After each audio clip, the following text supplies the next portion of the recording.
In many spiritual teachings, so often do we hear the word balance.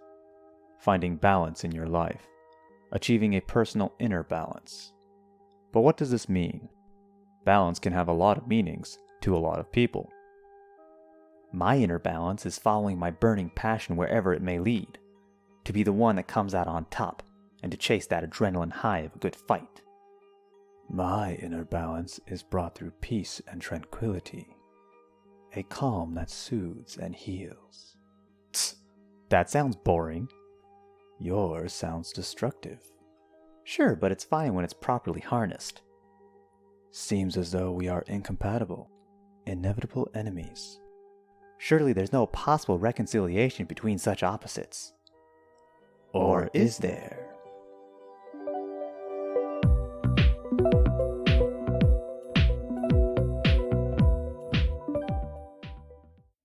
Hail and welcome to my channel.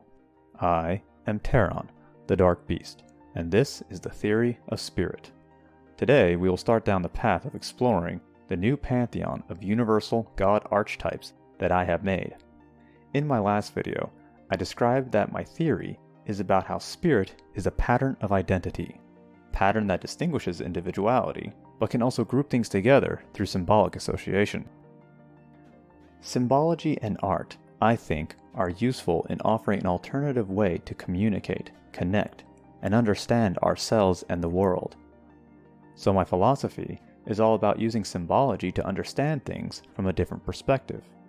Small problem though, symbology is a little fluid, especially the esoteric. There's personal interpretation, cultural differences, and meanings lost over time. Mythology is the same way, having many different writers for the same stories, making variations, and things being added and altered over hundreds or even thousands of years. This in and of itself is a topic I could dedicate a whole series to. So, just as a generalization, let's say any interpretation of symbols or mythology is at best 75% correct. This, I feel, is simultaneously symbology's greatest weakness and strength. We may lack a solid definition, but it gives us the freedom to make personal connections. The aim of this archetype pantheon is to serve as a guide to reoccurring symbology and meanings, and organizing them so as not to be overwhelmed when studying the thousands of gods and myths throughout our history. Now, since this pantheon is based upon an ongoing collection of information from many mythologies and philosophies, it has the potential to grow and change. There's always more to learn and explore. There's always more unknown to discover. So as of now, this is my mythology beta.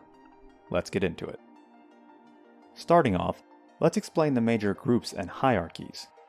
We often see multiple generations of gods in myth in order to establish a timeline. In Greek mythology, we all know the Olympian gods, and many have heard of the Titan gods that came before and were overthrown. But have you heard of the Primordials that came before even the Titans? Gods like Gaia, the personification of the earth, the Great Mother. Tartarus, the god that embodied the underworld or abyss. Nyx, the goddess embodiment of night. Gods like these are the stage setters for the mythology and main cast of popular day-to-day gods.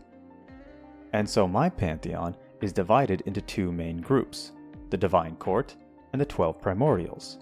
In the Primordials, there are the 2 source gods, the 4 cardinal gods, and the 6 reality gods. For this video, we will focus on the source gods. Now, I'm sure at this point you're all wondering what's up with the numbers in parentheses, which leads us to our first deity, the god of spirit itself. Earlier, I mentioned how spirit connects and groups things through symbolic association. Let's use sports for an analogy. We have things like soccer, football, and baseball, all similar and connected by the fact they are all identified as sports, making them the same. But their individual identifying patterns, their essence, makes them different at the same time. And each sport has players of unique roles and names that repeat that categorization. Now, if we travel up the ladder of categories, we eventually hit the category of all categories. This is the God of everything, the absolute infinite. This goes by many names: spirit, ether, akasha, quintessence, the Tao. One of the most common symbols to represent spirit is the spiral. It is the primal source of all things and ultimate unity. This unity is expressed in life, in how many cells group up, or unite, to form larger organisms like us, how humans come together to form nations. This is the very principle of synergy that makes gods, individual things having their own identity and spirit, and the overarching categories of things being the macro spirit, or gods, thereby making the god of spirit the god of gods. This is why each group of gods has an extra honorary member, because the spirit of unity, or ether, is the fusion of all the others. Ether is the bridge of transition, the web of connections, the sea of raindrops. Like if each god was represented by a playing card, ether would be the deck. Like the way a coin has a heads and a tails, ether is the coin itself, which brings us to the next gods of light and dark. While ether may have been a little more behind the scenes with its identity, light and dark I'm sure everyone is readily familiar with. Yin and Yang, up and down, male and female, the sun and the moon, the earth and the sky. For every action there is an equal and opposite reaction. Balance. This principle is so intrinsic to our reality that it's almost impossible not to notice, and why most every mythology and art form applies it at some point. I can think of no better symbol to represent this than the Tao. The light half with the black eye is Yang, the higher energy. Yang is hot, loud, fast, excited. Aether. Yin is the dark half with the white eye, the lower energy. Yin is cold, quiet, slow, calm. Nether. And the Tao is the yin and yang together as one, ether. This is why the full ether is ultimately neutral. If ether takes a defined form, then it becomes contrasted to an opposite. If ether is good, then it is not evil, thereby no longer all things, so it must be neutral. If ether is shown as a god N, then it's not a goddess, making it only one half. So the full ether is an it. This is why the best way to represent the ether is through unity and balance, or simply as a middle ground. Now, the line in the center of the Tao shows a spiraling motion, that yin and yang are fluid and things can change. Each of the halves containing a small part of the other to show they have the potential to turn into one another.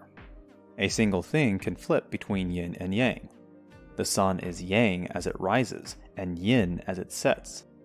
A ball is yin at rest, then yang when hit and made to move. Things can be both yin and yang at the same time, like when in relation to other things.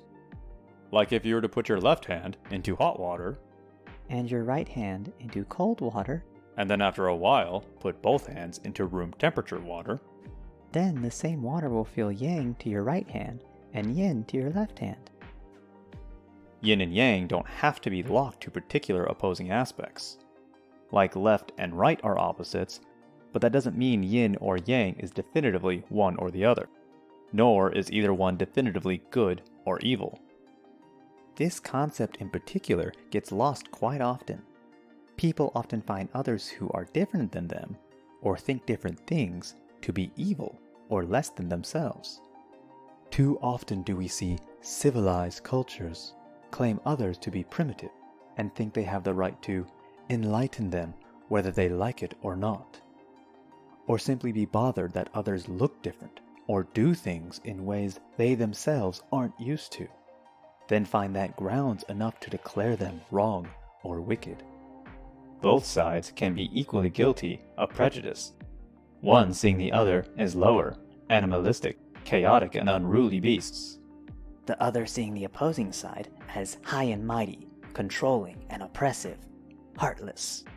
But the truth is, systems require diversity to function. Like, how well do you think your body would run if all your organs were just hearts? Differences should be celebrated. Collaboration of unique parts is best for efficiency. The love and teamwork of the pack helps us thrive, because in the end, hate is the only true enemy. Now, to wrap things up, I'll show you all my depictions for the gods of Yin, Yang, and Tao, light, dark, and spirit, nether, aether, and ether. For aether and the higher energies of Yang, I look skyward. It's incredibly common to see celestial beings with wings. Zeus's animal symbol was the eagle, king of the sky, and the harpies carried out his will. Odin had 2 ravens to oversee all that happened in the world, and he commanded the Valkyrie, winged warriors. And there's Horus, the falcon-headed ruler of Egypt.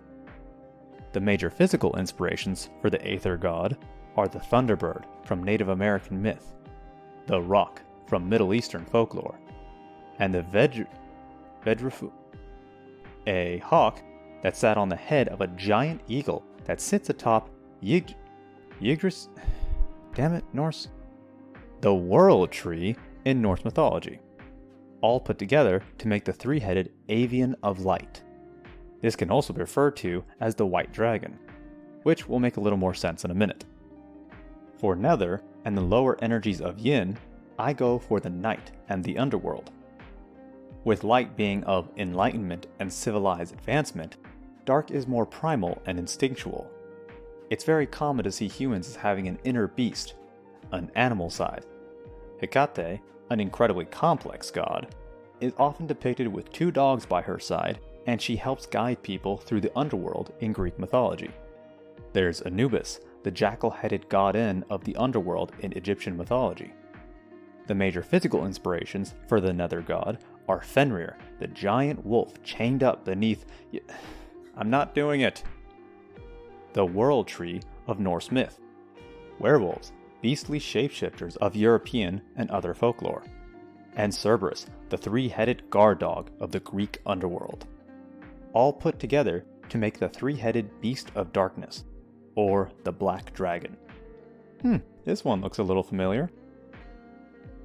Now the black and white dragons show 2 main types of dragons. The white being a wyvern. Having only 2 legs and a pair of wings, it's a body plan more like a bird. And the black being a drake. Having 4 legs and no wings makes it like a dragon hound. A third type of dragon is the serpent body type, more akin to Chinese and Japanese dragons. This body type is perfect for representing the spiral of spirit, or the curved line in the Tao. The Ouroboros, an image of a serpent or dragon eating its own tail, symbolizes an infinite cycle, a great representation for the infinite ether. But the serpent dragon is not showing the full form of the ether, more just spirit in general. But with their powers combined, we have a merger of mind, body, and spirit to make the great dragon, master of the land, the sky, and everything in between, the full form of the ether.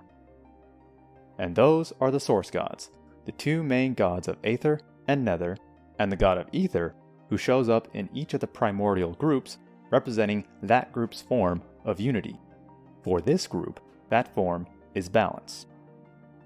Now, I know I rapid-fired a whole lot of names and references in this one, but I promise I will revisit these topics in greater detail in future videos. Until then, I highly encourage you all to go research and explore on your own. There's a lot of information and adventures waiting to be read. But most importantly, share and discuss with friends. Connecting with others and finding unity in diversity is the whole point of the theory of spirit. Be sure to like, comment, subscribe, and share if you enjoyed. Here's my Patreon if you'd like to make monthly donations to my channel. It will greatly help me to keep creating content. And with no more ado, we here bid you hail and farewell.